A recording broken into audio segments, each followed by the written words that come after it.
रेखाएं जो होंगी समांतर होंगी। कैसी होंगी? समांतर। और समीकरण के युग्म जो होंगे वो असंगत।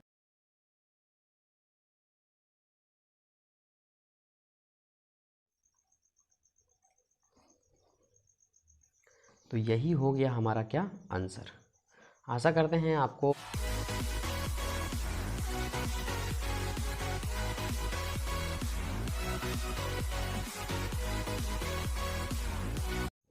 आगे बढ़ते हुए अब हम देखेंगे क्लास 10वीं का NCERT गणित, जिसमें से हम देखेंगे प्रश्नावली 3.2 का क्वेश्चन नंबर 2। यहाँ पे प्रश्नावली 3.2 का क्वेश्चन नंबर 1 जो है सो हमने पहले कवर कर लिया है। आइए प्रश्न 2 पढ़ते हैं और हम समझते हैं कि इसमें हमें क्या सीखने को मिलेगा।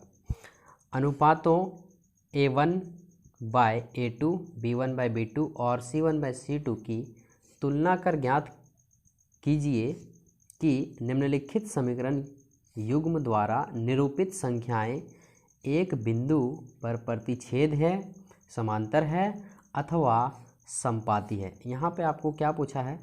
प्रतिच्छेदी है और समांतर है और समपाती है। तो समांतर किसे बोलते हैं, कब बोलते हैं? समपाती कब बोलते हैं, किसे बोलते हैं? प्रतिच्छेद कब बोलते हैं और किसे बोलते हैं? ये समझने के लिए बुक में आपको एक चार्ट दिया गया है, उसे समझना होगा। यहाँ आप देखिए, ये पूरा का पूरा चार्ट A1/A2 बराबर नहीं है B1/B2 जब रहे तो प्रतिच्छेद करती हुई रेखाएं होती है। A1/A2 बराबर B1/B2 बराबर C1/C2 रहे तो समपाती रेखाएं होती है।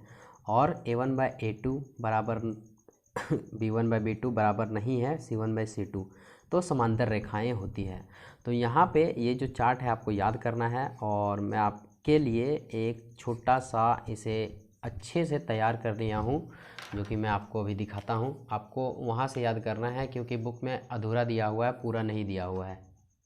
पूरा जानने के लिए आपको ये प्रश्नावली 3.2 का क्वेश्चन नंबर 1 करने से पहले यहाँ पर देखिए, हमने आपके लिए पूरा तैयार किया है सम इम्पोर्टेंट फार्मूला के नाम से।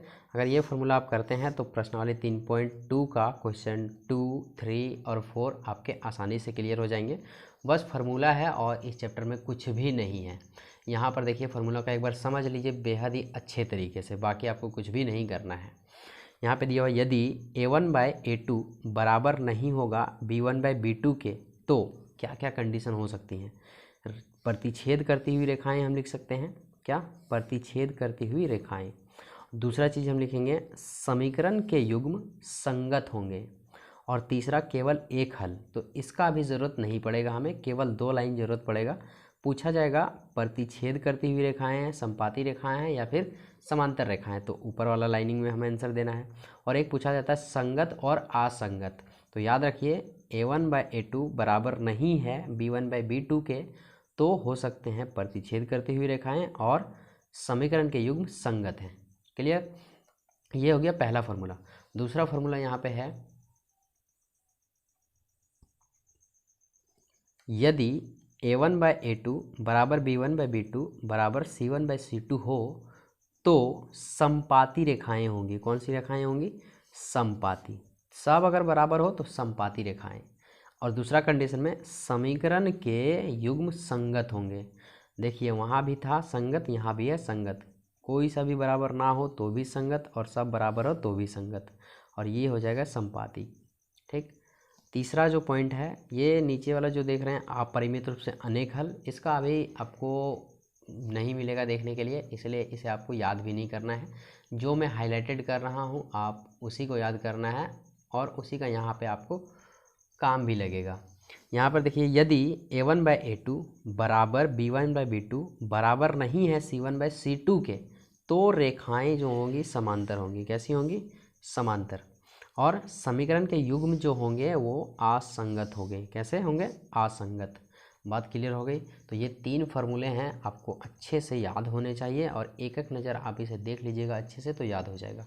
इसका PDF हम आपको डिस्क्रिप्शन में दे देंगे, आप वहाँ से डाउनलोड कर सकते हैं और समय समय पर इसे याद कर सकते हैं, रिवीजन कर सकते हैं।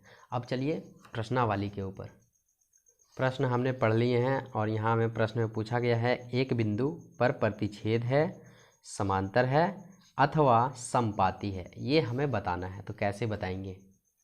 टोटल हमारे पास 3 प्रश्न हैं। हमने यहाँ पे पहला प्रश्न को लिया है। पहला प्रश्न है 5x - 4y + 8 = 0, 7x + 6y - 9 = 0। यहाँ पे आपके दो चीज़ छिपे हुए हैं, एक चर पद, अचर पद। तो चर पद उसे कहते हैं जो अल्फ़ाबेट में होते हैं, उसे चर पद कहते हैं, और अचर पद उसे कहते हैं जो नंबरिंग होते हैं। तो यहाँ पे 5, 4, 8 ये सब क्या है, अचर पद हैं, और x और y जो आपको दिख रहा है ये चर पद है। तो यहाँ पे हमें a1, b1 और c1 मिलेगा।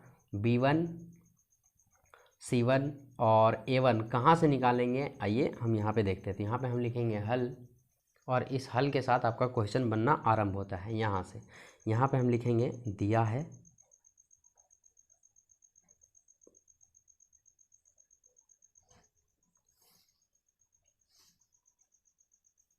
a1 बराबर, फर्स्ट नंबर वाला में देखिए a1 कितना है 5, कॉमा अब हम लिखेंगे b1 बराबर, b1 यहाँ पे हो जाएगा हमारा -4, b1 कितना हो जाएगा -4।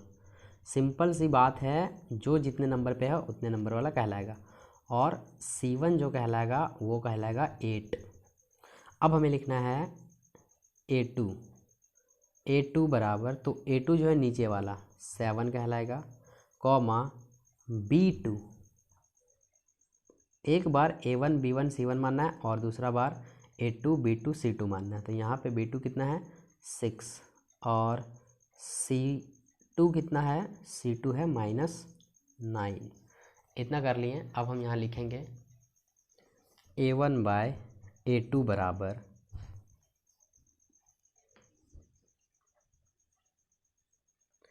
a1/a2 बराबर, तो a1 कितना है 5 बटा a2 कितना है 7। ठीक है, ये कटेगा क्या, नहीं कटेगा, तो इसे यहीं पे छोड़ देना है। अब हम लिखेंगे यहाँ पे नीचे b1/b2 बराबर, b1/b2 बराबर, तो b1 कितना है -4 है, -4 लिखेंगे, और b2 कितना है 6 है, तो यहाँ पे हम 6 लिखेंगे। अब ये कटेगा, तो कितने बार में कटेगा, तो ये दुक्का पहाड़ा से 2 बार में, और ये दुक्का पहाड़ा से 3 बार में, कितना आ गया -2/3 आ गया। अब हम यहाँ नीचे लिखेंगे c1/c2 बराबर, तो c1 कितना है हमारा -8 है, ओनली 8, और c2 कितना है -9। क्या ये भी कटेगा क्या, नहीं कटेगा। अब देखिए यहाँ पे आप a1/a2 5/7, b1/b2 -2/3, c1/c2 8/-9। मतलब क्या है ना कि सब अलग अलग आया है। ठीक है, ये एक स्टेप आगे जाएगा और माइनस चला जाएगा ऊपर, और बटा में बचेगा 9। तो देखिए सभी के जो मान हैं वो अलग अलग आए हैं। मतलब क्या है ना, a1/a2 b1/b2 के बराबर है, और ना ही b1/b2 c1/c2 के बराबर है। तो यहाँ पे हम लिखेंगे अतः या चूँकि a1/a2 बराबर नहीं है b1/b2 के। ठीक, यहाँ पे अगर हम देखेंगे तो कोई भी बराबर नहीं है, तीनों के तीनों बराबर नहीं है, तो यहाँ पे 2 ही लिखते हैं। ठीक है, a1/a2 बराबर नहीं है b1/b2 के। इसीलिए तो ये कंडीशन हमारा क्या कहता है, ये कंडीशन हमारा कहता है कि रेखाएं जो होंगी वो क्या होंगी, प्रतिच्छेद करती हुई रेखाएं होंगी। देखिए यहाँ में हमने फार्मूला में किया है पहले ही, a1/a2 बराबर नहीं है b1/b2 के, ऐसा कंडीशन दिखे तो हम लोग क्या लिखते हैं, प्रतिच्छेद करती हुई रेखाएं, और समीकरण के युग्म संगत हैं। तो यहाँ पे जो पूछा जाएगा उसी में हमें आंसर देना है। तो बुक में हमारा पूछा गया है रेखाएं जो हैं वो प्रतिच्छेद हैं, संपाती हैं या समांतर हैं, उसमें जवाब दीजिए। देखिए यहाँ पे प्रतिच्छेद करती हैं, समांतर हैं अथवा संपाती हैं, तो जैसा पूछे वैसा ही जवाब देना है। तो यहाँ हम क्या लिखेंगे, इसीलिए रेखाएं प्रतिच्छेद करती हुई या प्रतिच्छेद करती हुई रेखाएं हैं, इसीलिए प्रतिच्छेद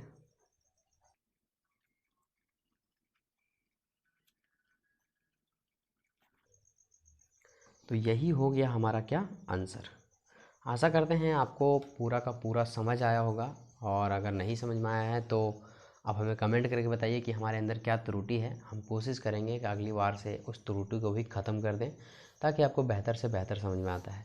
मिलते हैं अगले वीडियो में, तब तक के लिए जय हिंद, जय भारत।